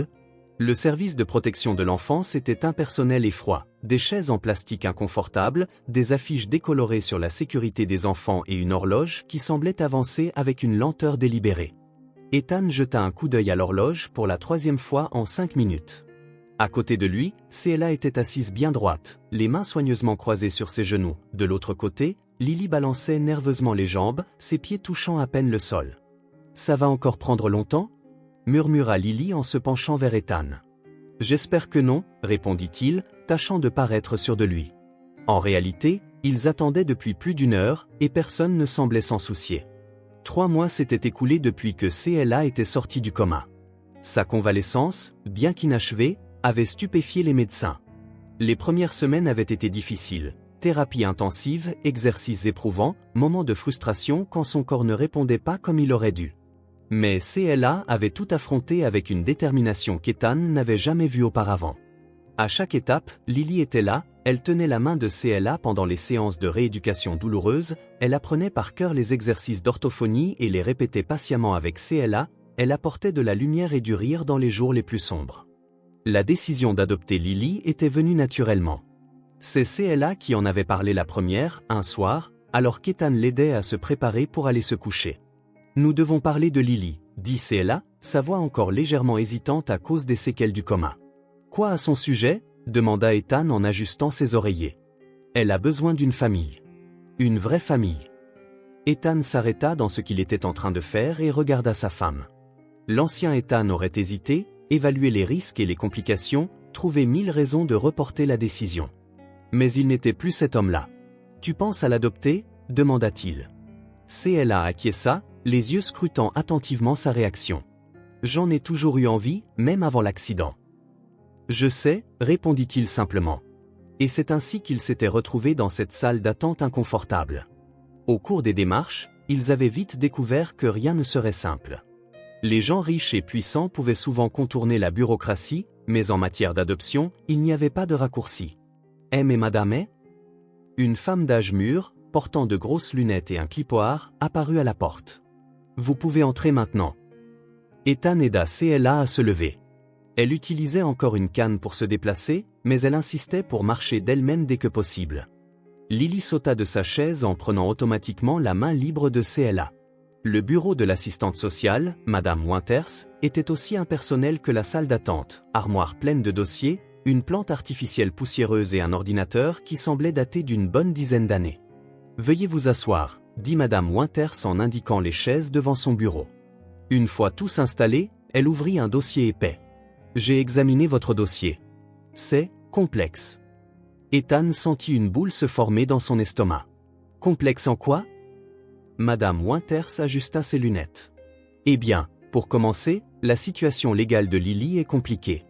Elle a été abandonnée quand elle était bébé, mais il n'y a jamais eu de renonciation officielle des droits parentaux. Elle était dans le système jusqu'à ce qu'elle s'enfuit. »« Mais c'était il y a des mois, » intervint CLA, « et personne ne l'a cherchée ? Personne ne s'est soucié qu'une fillette de 5 ans vive dans la rue ?» Le ton accusateur de CLA fit reculer légèrement Madame Winters. « Malheureusement, notre système est débordé, et oui, il y a de graves lacunes. Mais pour l'instant, la question est de déterminer ce qui est le mieux pour Lily à l'avenir. » Lily, assise entre Ethan et CLA, sembla se ratatiner un peu plus à chaque mot, comme si elle se préparait à une déception. « Que devons-nous faire ?» demanda Ethan, essayant de garder son calme, même si, au fond, il bouillonnait à l'idée de voir une bureaucratie traiter l'avenir d'un enfant comme un simple problème administratif. Il y a des formulaires à remplir, des évaluations du foyer, des vérifications d'antécédents. Commença Madame Winters en feuilletant ses papiers, et évidemment, nous devons prendre en compte, les circonstances particulières. Quelles circonstances particulières ? Demanda CLA, sa main se resserrant autour de celle de Lily. Madame Winters eut l'air embarrassée. Votre état de santé, Madame est. Nous devons nous assurer que les parents adoptifs potentiels soient pleinement capables de s'occuper d'un enfant. Ethan sentit CLA se raidir à côté de lui. Ma femme se rétablit remarquablement bien, dit-il, sans pouvoir dissimuler totalement son agacement, et nous ne sommes pas seuls. Nous avons tout un réseau de soutien. Je comprends, répondit Madame Winters en prenant des notes, mais le protocole exige une évaluation médicale complète. La conversation se prolongea pendant près d'1 heure. Questions sur leurs finances, leurs projets éducatifs pour Lily, leurs horaires de travail, leur soutien familial. Pour chaque réponse, il semblait y avoir 10 nouvelles questions. Ethan sentait l'espoir s'amenuiser de minute en minute. Quand ils quittèrent enfin le bâtiment, CLA était épuisée et Lily inhabituellement silencieuse. Leur chauffeur les attendait sur le trottoir, un parapluie à la main pour les protéger de la légère bruine. Dans la voiture, Lily resta blottie contre la vitre, regardant la ville floue sous la pluie. « Ça va, ma chérie ?» demanda CLA en effleurant son épaule avec douceur. Lily ne répondit pas immédiatement. Quand elle parla enfin, sa voix n'était qu'un murmure. « Vous n'êtes pas obligé de faire tout ça. Je sais que c'est difficile. » Ethan échangea un regard douloureux avec CLA. Même après tout ce qu'elle avait vécu, Lily s'attendait encore à être abandonnée, jetée de côté dès qu'elle devenait un fardeau. « Regarde-moi, Lily, dit fermement Ethan, attendant que la fillette tourne son visage vers lui. On ne fait pas ça parce que c'est facile, on le fait parce que tu es de notre famille, et les familles affrontent les épreuves ensemble. Les yeux de Lily se remplirent de larmes. Mais cette dame ne pense pas que vous devriez être mes parents. Cette dame ne décide pas de notre cœur, intervint CLA, d'une voix douce mais déterminée. Elle ne fait que remplir des papiers. C'est nous qui décidons de qui nous aimons, de qui fait partie de notre famille.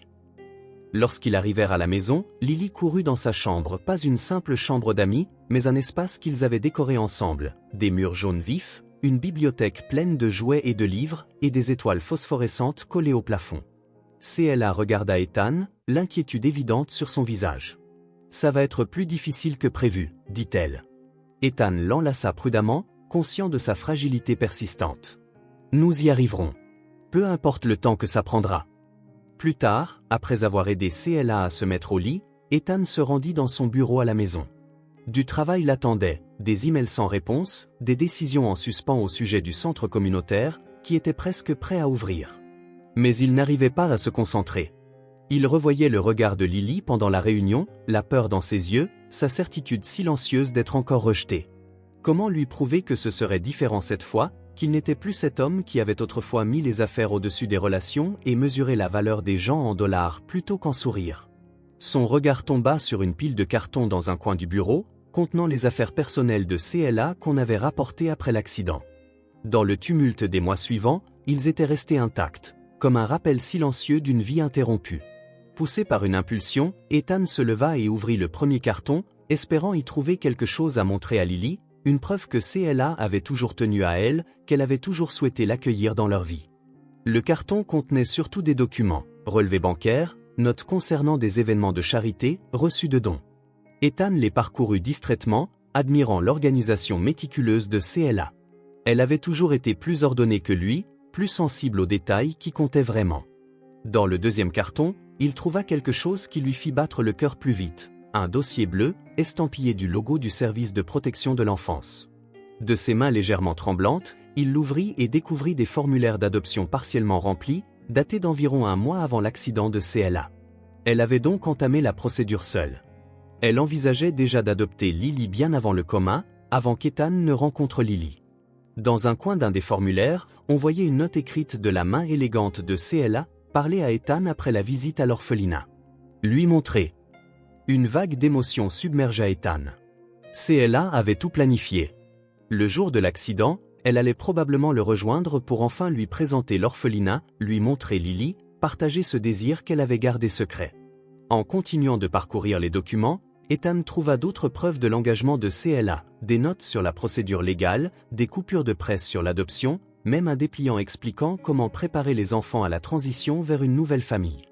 Dans une petite enveloppe, il dénicha des photos, CLA à l'orphelinat, entouré d'enfants, et plusieurs photos où l'on ne voyait que Lily. Sur l'une d'elles, CLA et Lily posaient côte à côte, souriantes, leurs visages illuminés d'une joie authentique. En retournant la photo, Ethan découvrit une inscription manuscrite, « Ma fille dans mon cœur ». Il ne me reste plus qu'à convaincre Ethan. Il va l'aimer aussi, j'en suis sûr. Une larme coula sur la joue d'Ethan. CLA avait cru en lui. Elle savait qu'il pouvait ouvrir son cœur, même quand lui-même avait oublié comment faire. Rassemblant les documents les plus importants et les photos, Ethan se dirigea vers la chambre de Lily. Il frappa doucement. « Je peux entrer » demanda-t-il. « Oui » répondit une petite voix. Lily était assise sur son lit, serrant contre elle un ours en peluche que CLA lui avait offert à l'hôpital. Ses yeux étaient rouges et gonflés. Ethan s'assit au bord du lit. « J'ai trouvé des choses que tu devrais voir. » Avec délicatesse, il montra à Lily les papiers et les photos, lui expliquant ce qu'il avait découvert. CLA avait déjà l'intention de t'adopter avant l'accident. Elle te considérait déjà comme faisant partie de notre famille. Les yeux de Lily s'agrandirent en voyant les photos. Elle a gardé ces images? Oui, et bien plus encore. Elle avait plein de projets pour toi, Lily. De grands projets. Lily effleura l'inscription au dos de la photo, ses doigts suivant les mots « Ma fille dans mon cœur ». Pourquoi elle ne m'en a jamais parlé? Demanda Lily, la voix tremblante. Ethan soupira. Je pense qu'elle voulait d'abord être sûre. Elle voulait me faire visiter l'orphelinat, me faire te rencontrer. CLA a toujours su que certaines choses doivent se ressentir, pas juste s'expliquer. Lily hocha lentement la tête, comme si elle trouvait un sens à tout ça. Et si on n'y arrivait pas? Et si cette dame disait non? Ethan prit les mains de Lily dans les siennes, la regardant dans les yeux. Lily, il y a une chose que j'ai apprise ces derniers mois. Quand tu tiens vraiment à quelqu'un, tu n'abandonnes pas au premier obstacle, ni au deuxième, ni au centième. On fera tout le nécessaire, on remplira tous les formulaires, on convaincra tous les travailleurs sociaux, parce que tu en vaux la peine. Pour la première fois depuis cette fameuse réunion, Lily sourit. Un sourire petit, timide, mais réel. « Je peux montrer ces photos à Madame CLA ?» demanda-t-elle. « Bien sûr. Demain matin, dès qu'on se lève. » Quand Ethan quitta finalement la chambre, Lily s'était endormie, les photos soigneusement disposées sur sa table de chevet. Il se rendit dans la chambre qu'il partageait avec CLA. À sa surprise, elle était éveillée, assise dans le lit avec un livre. « Je pensais que tu dormais, dit-il. »« Je n'y arrive pas, répondit CLA. Je n'arrête pas de penser à Lily, à cette réunion. » Ethan s'assit à côté d'elle et lui raconta sa découverte. CLA l'écouta en silence, ses yeux se remplissant peu à peu de larmes. « J'avais oublié ces formulaires, admit-elle une fois son récit terminé. Il y a encore tant de souvenirs flous. Tu comptais m'emmener à l'orphelinat ce jour-là, n'est-ce pas? Le jour de l'accident? Demanda doucement Ethan. CLA ferma les yeux, comme pour se concentrer. Oui, c'était ça, le plan. J'avais enfin trouvé le courage. J'étais si nerveuse. Ethan lui prit les mains. Je suis désolé que tu aies cru devoir trouver du courage pour me le dire. Désolé d'avoir été le genre de mari devant qui on hésite à partager quelque chose d'aussi important. CLA rouvrit les yeux, son regard à la fois tendre et direct. Tu n'es plus cet homme, Ethan. Ne te blâme pas pour le passé. Regarde plutôt ce qu'on construit maintenant. Ils restèrent silencieux, mesurant tout ce qu'ils avaient découvert, tout ce qu'ils avaient perdu et retrouvé. On va le faire, n'est-ce pas? Demanda finalement CLA, la voix pleine d'espoir et de détermination. On va vraiment accueillir Lily pour de bon. Ethan l'embrassa tendrement sur le front. Oui, on va le faire. CLA, quand je pense à la façon dont j'ai failli te perdre, à la façon dont j'ai rencontré Lily par hasard. Je ne peux pas croire que tout ça soit un simple accident. Ça doit bien vouloir dire quelque chose. Ça veut dire famille, répondit CLA simplement. Ça veut dire que certains liens sont trop forts pour être rompus, même quand ça semble impossible. Cette nuit-là, Ethan dormit d'un sommeil paisible, comme il n'en avait pas connu depuis longtemps. Les défis à venir étaient énormes, une bureaucratie implacable, des préjugés à surmonter, et les peurs de Lily à apaiser. Mais ils avaient désormais quelque chose de plus fort pour les guider, la certitude qu'ils n'achevaient que le voyage commencé depuis longtemps par CLA, la certitude qu'ils étaient déjà une famille, même si aucun papier officiel ne l'attestait encore. Et cette certitude leur donnait tout l'espoir nécessaire. Le matin suivant, un soleil éclatant vint réveiller Ethan. Des rayons lumineux perçaient à travers les rideaux, dessinant des motifs dorés sur le sol de la chambre. À côté de lui, CLA dormait encore, son visage serein, libéré de la tension qui avait accompagné ces longs mois de convalescence. Ethan s'accorda quelques instants pour la contempler, émerveillé par tout le chemin parcouru. La sonnette retentit, interrompant ses pensées. Il se leva avec précaution pour ne pas réveiller CLA et enfila un peignoir. Dans le couloir, il trouva Lily déjà debout, qui sortait de sa chambre. « Bonjour », dit-elle en se frottant les yeux. « Qui ça peut être, si tôt ?»« Je ne sais pas », répondit Ethan en vérifiant l'heure.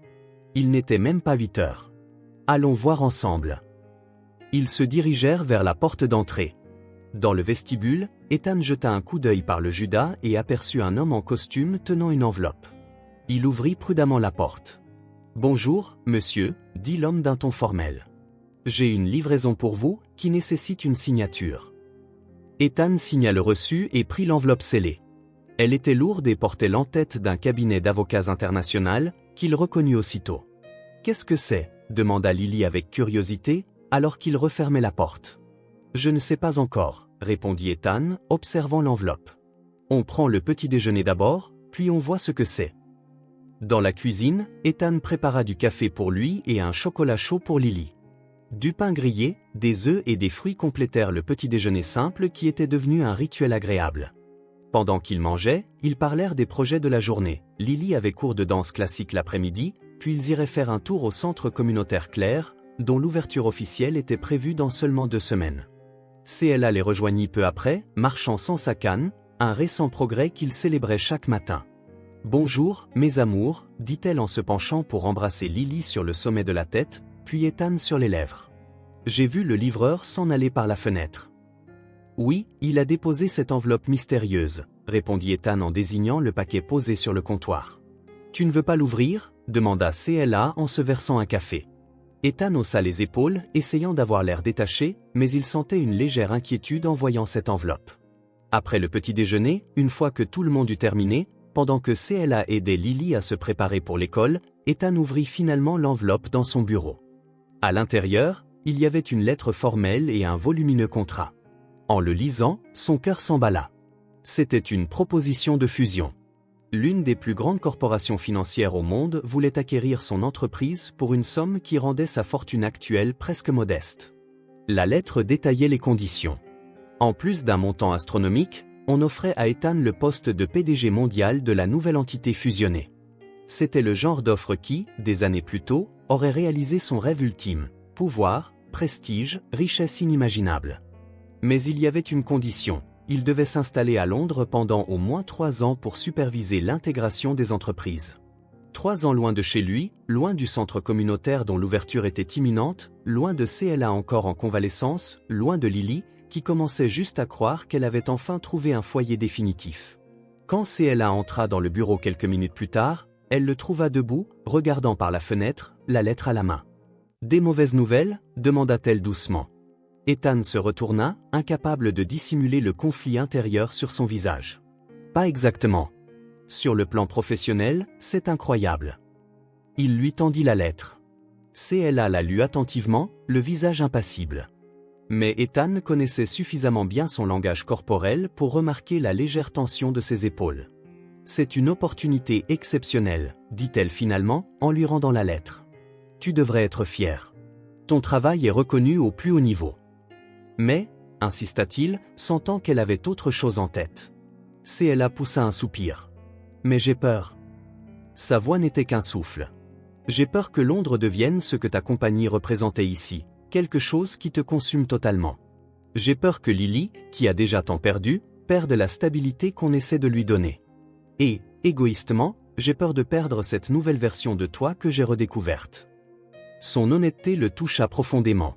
Elle venait de mettre en mots la même crainte qu'il n'osait pas formuler. « Je veux que tu saches que, quoi que tu décides, je te soutiendrai, » poursuivit-elle. « J'ai toujours su qui tu étais quand je t'ai épousé, ambitieux, déterminé, brillant. Je ne te demanderai jamais de changer ça. »« Mais j'ai changé, » dit Ethan d'une voix douce. « Ou au moins, j'essaie. » CLA lui offrit un sourire discret, les larmes lui montant aux yeux. « Oui, tu as changé. C'est pour ça que je sais que tu prendras la bonne décision, quelle qu'elle soit. » Les jours suivants furent un tourbillon d'émotions contradictoires. Ethan reprit sa routine, réunion au sujet du centre communautaire, finalisation des documents pour l'adoption de Lily, visite médicale de CLA. Mais la proposition de fusion planait au-dessus de lui comme un nuage orageux. Dans son bureau, Robert, son directeur financier et ami proche, ne comprenait pas son hésitation. « Tu te rends compte de ce que ça représente ?» s'exclama Robert, abasourdi. « C'est la consécration, Ethan. La reconnaissance mondiale que tu as toujours visée. »« Je sais parfaitement ce que ça représente, » répondit calmement Ethan. « Alors quel est le problème ? C'est là et la petite peuvent te suivre. Londres, ce n'est pas non plus l'exil. » Ethan regarda par la fenêtre la ville qu'il connaissait si bien. « Le problème, Robert, c'est que ce n'est pas aussi simple. » « Depuis quand Ethan s'embarrasse-t-il de simple ?» plaisanta Robert. « Tu as bâti un empire en faisant ce que les autres jugeaient impossible. Ce n'est qu'un déménagement de plus. » Mais ce n'était pas qu'un déménagement de plus, Ethan le savait. C'était demander à CLA de renoncer à son environnement de convalescence, à ses médecins, à son réseau de soutien. C'était arracher Lily à sa nouvelle école, où elle se faisait enfin des amis et où elle se sentait en sécurité. C'était abandonner le centre communautaire sans le voir s'épanouir. En rentrant ce soir-là, il trouva CLA et Lily dans le salon, entourés de papiers colorés. « Qu'est-ce que vous faites ?» demanda-t-il en posant sa mallette sur une table d'appoint. « On prépare les invitations pour l'inauguration du centre communautaire, » expliqua Lily, toute contente. « Regarde, celle-ci est pour Madame Martha. » Ethan prit la carte, décorée d'étoiles et de cœurs, la gorge serrée. L'enthousiasme de Lily, la délicatesse de CLA dans le pliage. « Comment pouvait-il les en priver?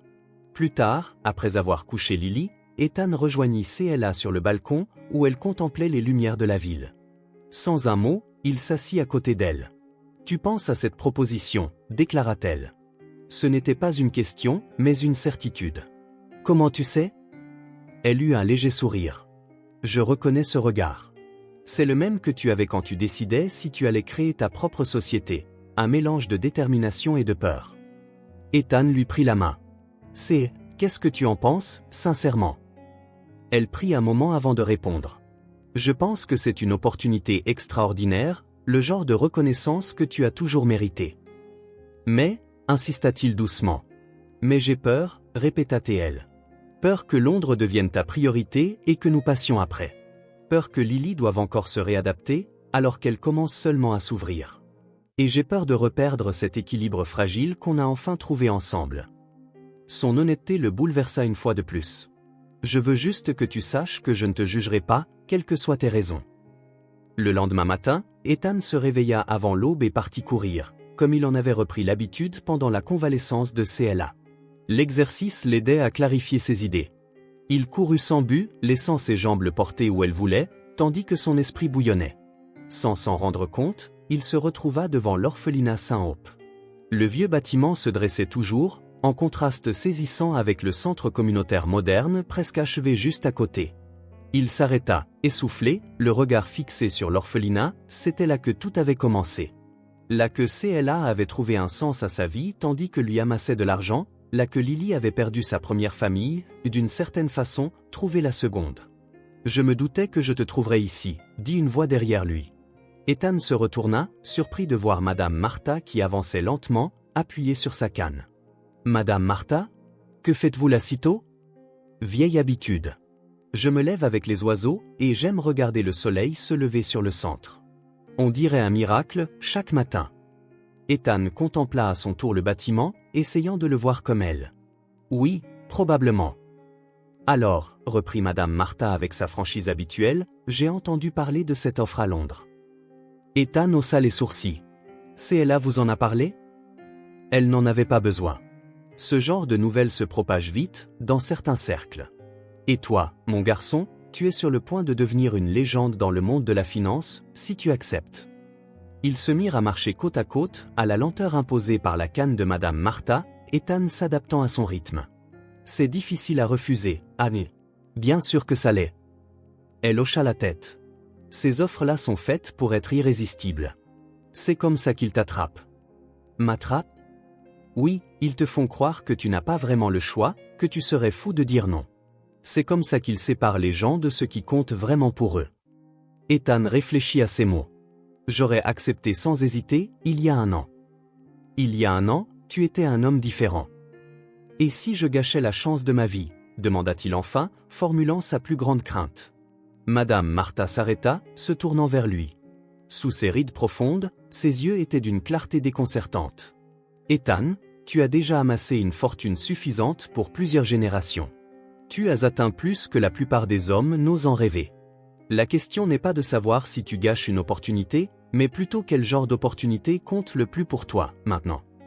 Ils s'assirent sur un banc, observant le ciel qui se teignait de rose et d'or. Tu sais ce que CLA m'a confié lorsqu'elle a commencé à se rétablir, poursuivit Madame Martha.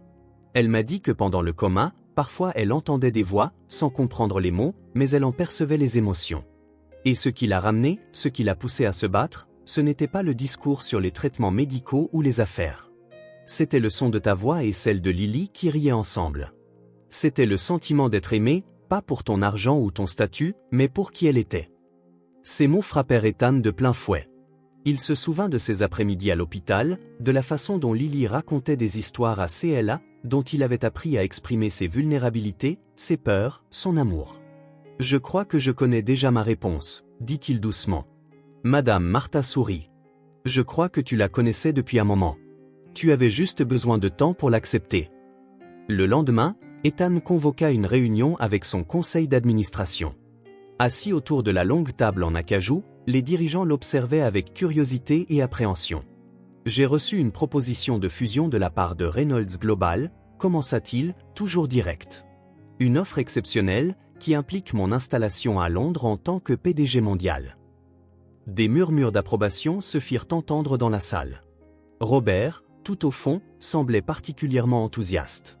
Après mûre réflexion, poursuivit Ethan, j'ai décidé de refuser cette offre. Un silence hébété s'abattit sur la salle. Refuser, répéta Robert, incrédule.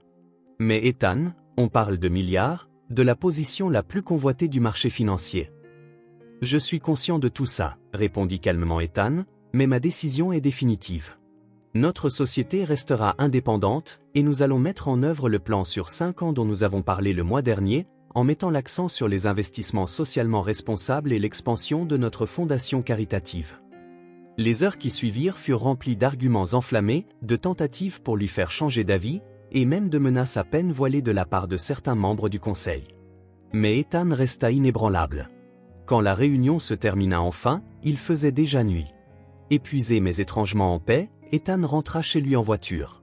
Lorsqu'il entra dans l'appartement, il trouva CLA et Lily dans la cuisine, en train de préparer le dîner ensemble.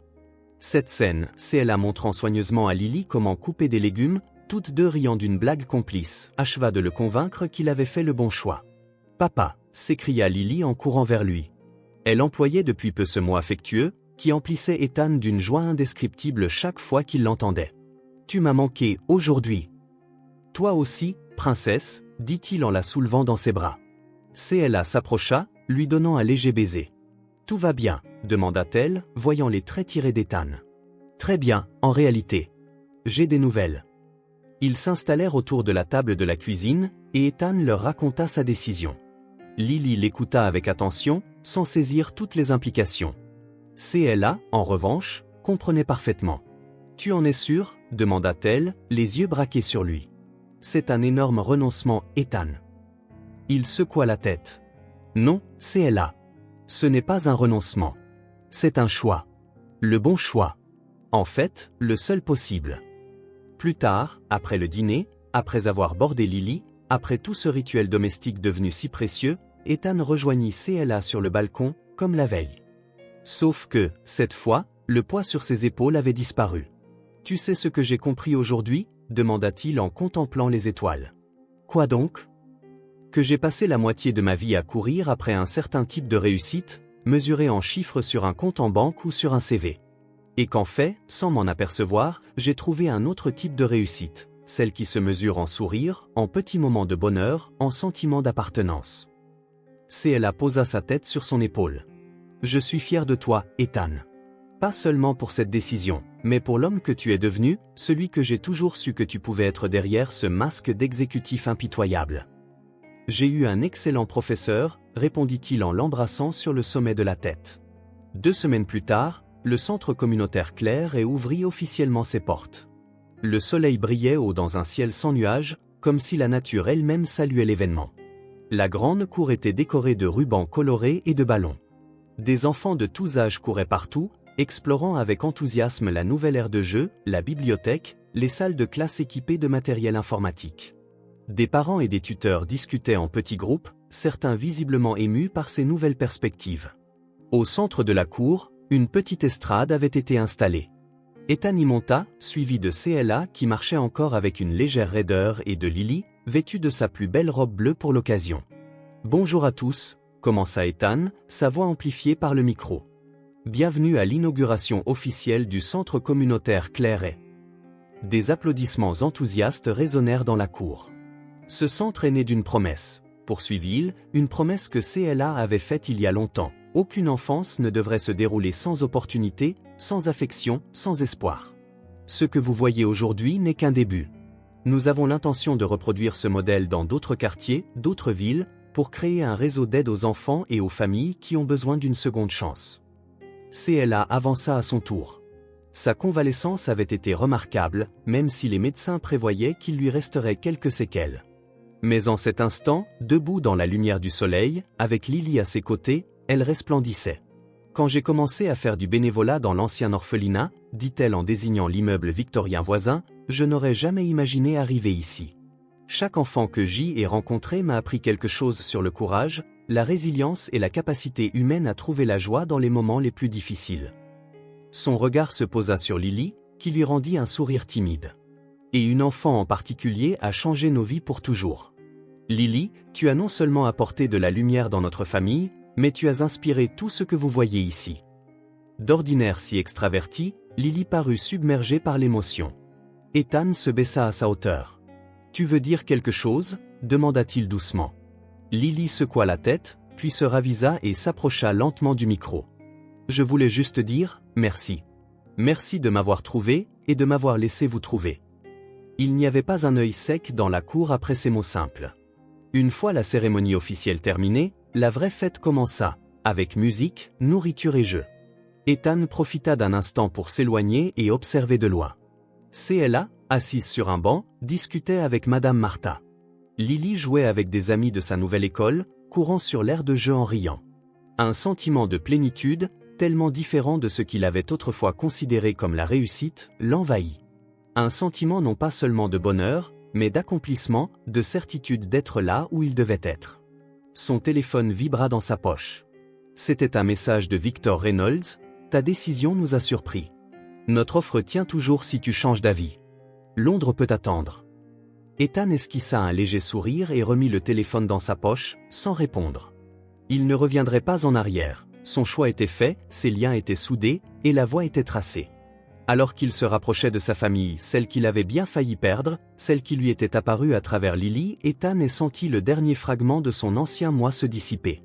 L'homme froid et calculateur, qui plaçait autrefois les affaires au-dessus de tout, avait disparu.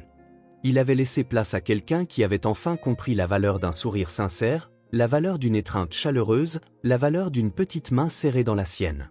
Lily le vit arriver et courut vers lui. « Papa, viens voir ce qu'on a trouvé. » Elle lui prit la main et le tira, tout enthousiaste. Ethan se laissa entraîner, adressant un sourire à CLA resté à distance. Elle lui rendit son sourire, celui qui commençait toujours au coin droit de ses lèvres et s'étirait lentement, comme si elle s'apprêtait à révéler un secret. Il n'avait besoin de rien d'autre pour savoir qu'ils avaient enfin trouvé ce foyer qu'ils cherchaient, non pas dans un lieu, mais dans leur lien mutuel. Le sourire brisé s'était réparé, plus solide dans ses fissures, plus lumineux après les ombres traversées ensemble. Et tandis que Lily expliquait avec ferveur sa découverte, que CLA les rejoignait en glissant un bras autour de la taille d'Ethan, un nouveau chapitre commençait. Un chapitre fait non de solitude et d'ambition, mais de solidarité, de but commun et d'amour véritable.